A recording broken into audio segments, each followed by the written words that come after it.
നമുക്ക് ഈ നേരത്തെ ഉറങ്ങുന്ന ഒരു ശീലം അത് നന്നായിട്ട് കൊണ്ടുവരണം. പിന്നെ പല രോഗങ്ങളും ശരിക്കും പറഞ്ഞു കഴിഞ്ഞാൽ ഈ പ്രപഞ്ചത്തിനൊരു ഹീലിംഗ് സൈക്കിളുണ്ട്. പ്രപഞ്ചത്തിനൊരു ഹീലിംഗ് സൈക്കിൾ അത് രാത്രി 9 മുതൽ 3 മണി വരെയാണ്. എന്ന് പറഞ്ഞാൽ പ്രപഞ്ചത്തിലെ ലൈല ലിബാസാന്നല്ലേ അല്ലേ, പ്രപഞ്ചത്തിനൊരു ഹീലിംഗ് സൈക്കിളുണ്ട്.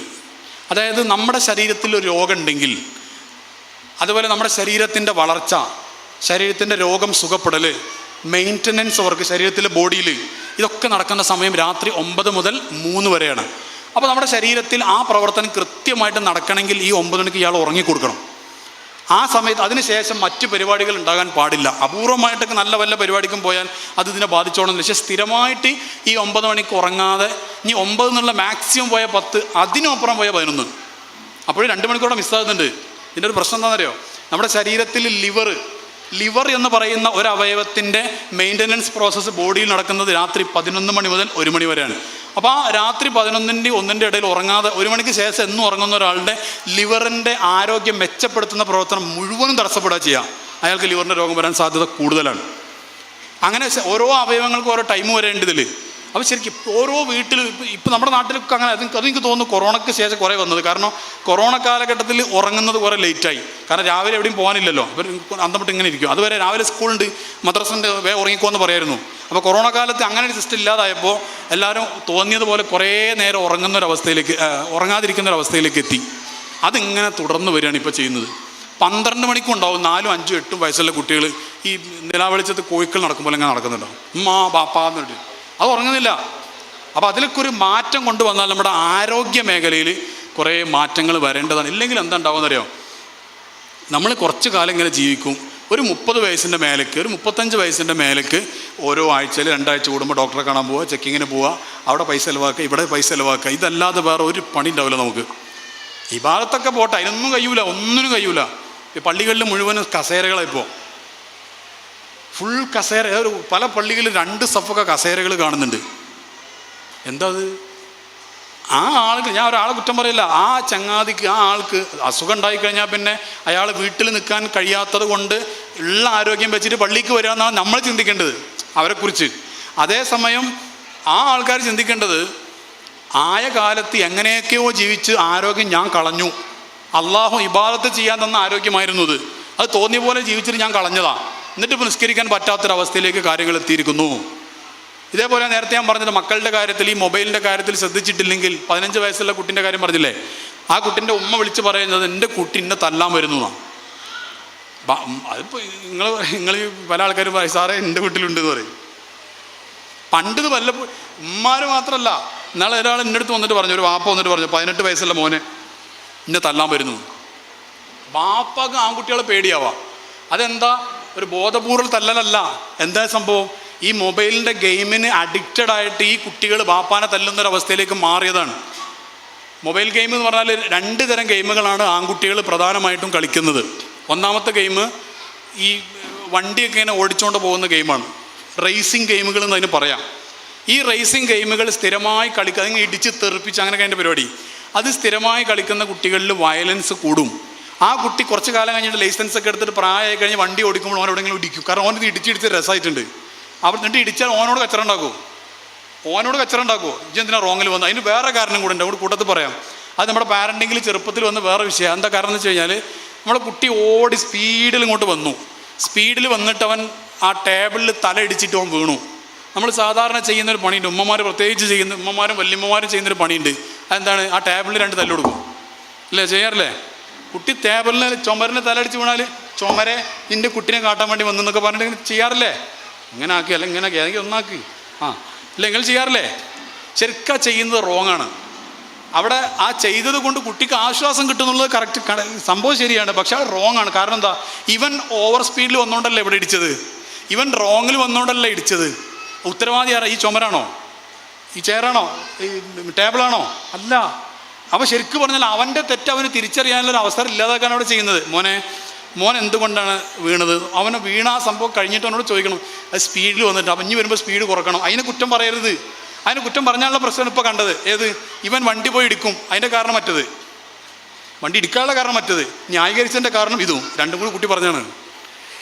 എന്താ കാരണം? ഇവന് മറ്റേ ഗെയിം കളിച്ചില്ലേ, എന്ന് പറഞ്ഞിങ്ങനെ പോയി ഇടിച്ചിടിച്ച് തെറിപ്പിച്ച് അത് ഭയങ്കര ഹാരം കിട്ടിയതാണ്. അപ്പോൾ ഒറിജിനൽ വണ്ടി കണ്ട പണ്ട് ഇടിച്ചു നോക്കിയത് ഒരു രസം.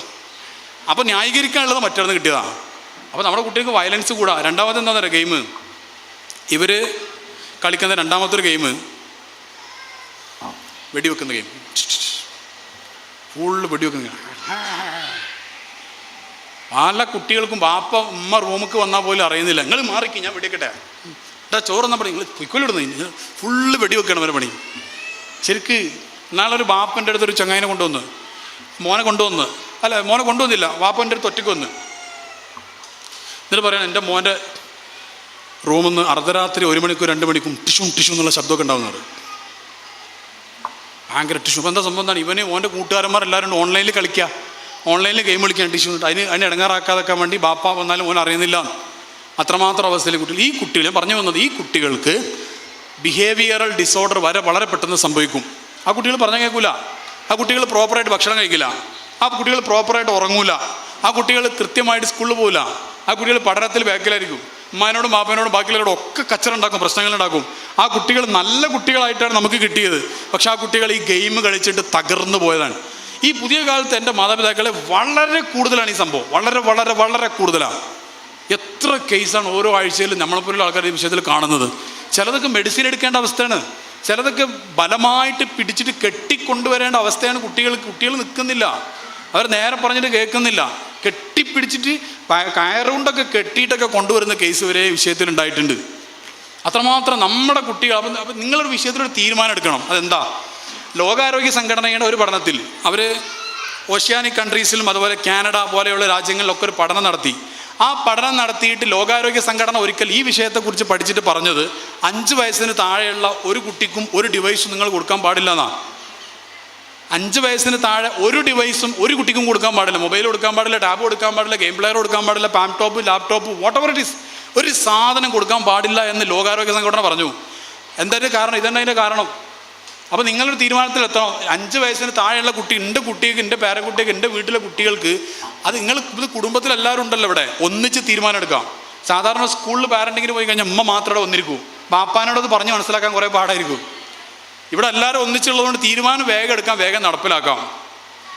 അപ്പോൾ അതുകൊണ്ട് 5 വയസ്സിന് താഴെയുള്ള കുട്ടികൾ, ആ കുട്ടികൾ ഒരുപാട് കപ്പാസിറ്റി വളർന്നു വരേണ്ട പ്രായമാണ് ശരിക്കും. ആ കുട്ടികൾ പ്രകൃതിയിൽ പോയിട്ടും തോട്ടിൽ ചാടിയിട്ടും, വെള്ളം ഉണ്ടാകുമ്പോൾ തോട്ടിൽ ചാടിയാൽ ഇതിന് കമ്മിറ്റി ഉത്തരവാദിയാവില്ല. അല്ലാത്ത സമയത്ത് കുറച്ചൊക്കെ ചാടിയിട്ട്, പാപ്പാൻ്റെ കൂടെ ചാടിയിട്ട്, അതേപോലെ മരത്തിൻ്റെ മുകളിൽ കയറി അവിടെ നിന്നൊന്ന് വീണ് ഒന്ന് തോല് പോയി.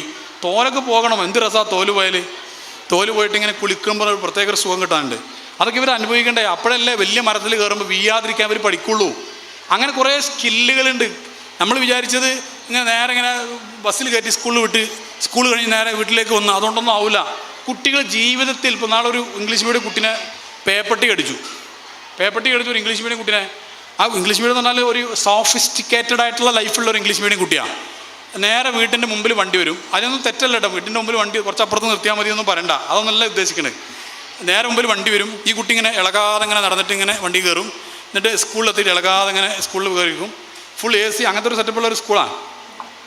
എന്നിട്ട് ഈ കുട്ടി തിരിച്ചു പോയി. ഈ കുട്ടി ഇങ്ങനെ എന്തോ ഒരു വിഷയത്തിന് അവിടെ റോഡിലൂടെ നടക്കുമ്പോൾ പേപ്പട്ടി പിന്നാലെ കൂടി. അവിടെ നാടൻ സ്കൂളിൽ പഠിക്കുന്ന വേറെ കുറേ കുട്ടികളൊക്കെ ഉണ്ട്. ആ കുട്ടികളൊക്കെ ഓടിക്കയറി പെട്ടെന്ന് മരത്തിലൊക്കെ കയറിയിട്ട് ഇതായി. ഈ കുട്ടിക്ക് പേപ്പട്ടി അടിച്ചു. ഡോണ്ട് കം ടു മീ എന്നിട്ട് ഈ നായ ഇംഗ്ലീഷ് മീഡിയത്തിൽ പോയി. ആ നായക്ക് ഇംഗ്ലീഷ് അറിയൂ. ഈ കുട്ടിനെ പേപ്പട്ടി അടിച്ചു ലാസ്റ്റ്. അത് എന്തുകൊണ്ടാ? അപ്പോൾ ഇംഗ്ലീഷ് മീഡിയത്തിൽ പോയിട്ട് ഇംഗ്ലീഷ് പഠിച്ചിട്ടുണ്ടാവും. ഇംഗ്ലീഷ് മീഡിയത്തിൽ പോകണ്ടെന്നല്ല കേട്ടോ ഈ പറയുന്നതിൻ്റെ അർത്ഥം. അത് പോയിക്കോട്ടെ, നല്ല തന്നെ. ഞാൻ പറഞ്ഞ വിഷയം അതിൻ്റെ കൂടെ മരത്തിൽ കയറാൻ പഠിക്കണം, തോട്ടിൽ നീന്താൻ പഠിക്കണം, അതേപോലെ തന്നെ വേറെ എന്തൊക്കെ പഠിക്കണ്ടേ പറ. തോട്ടിൽ നീന്താൻ പഠിക്കണം, മരത്തിൻ്റെ മുകളിൽ കയറാൻ പഠിക്കണം. അവിടെ പലതരം കളികളില്ലേ കുട്ടികൾ കളിക്കുന്നത്. ആ കളികളൊക്കെ കുട്ടികൾ പഠിക്കണം. അമ്പ ചെയ്യാൻ പറ്റിയ പഠിപ്പിക്കണം. മറ്റേ എന്തായാലും സ്കേറ്റിംഗ് ഇല്ലേ, ആ ബ്ലേഡ് ഷൂ വെച്ചില്ല അത് പഠിക്കണം. ചക്ര ഷൂ ഇല്ലേ അത് പഠിപ്പിക്കണം. പിന്നെ കുതിരൻ്റെ മേലെ ഓടാൻ വല്ല അക്കാഡമി ഇവിടെ എവിടെയെങ്കിലും ഉണ്ടെങ്കിൽ അത് പഠിപ്പിക്കണം. ഇങ്ങനെ സ്കില്ലായിട്ട് ഈ കുട്ടികളെ എന്തൊക്കെ അതെല്ലാം പഠിപ്പിക്കണം.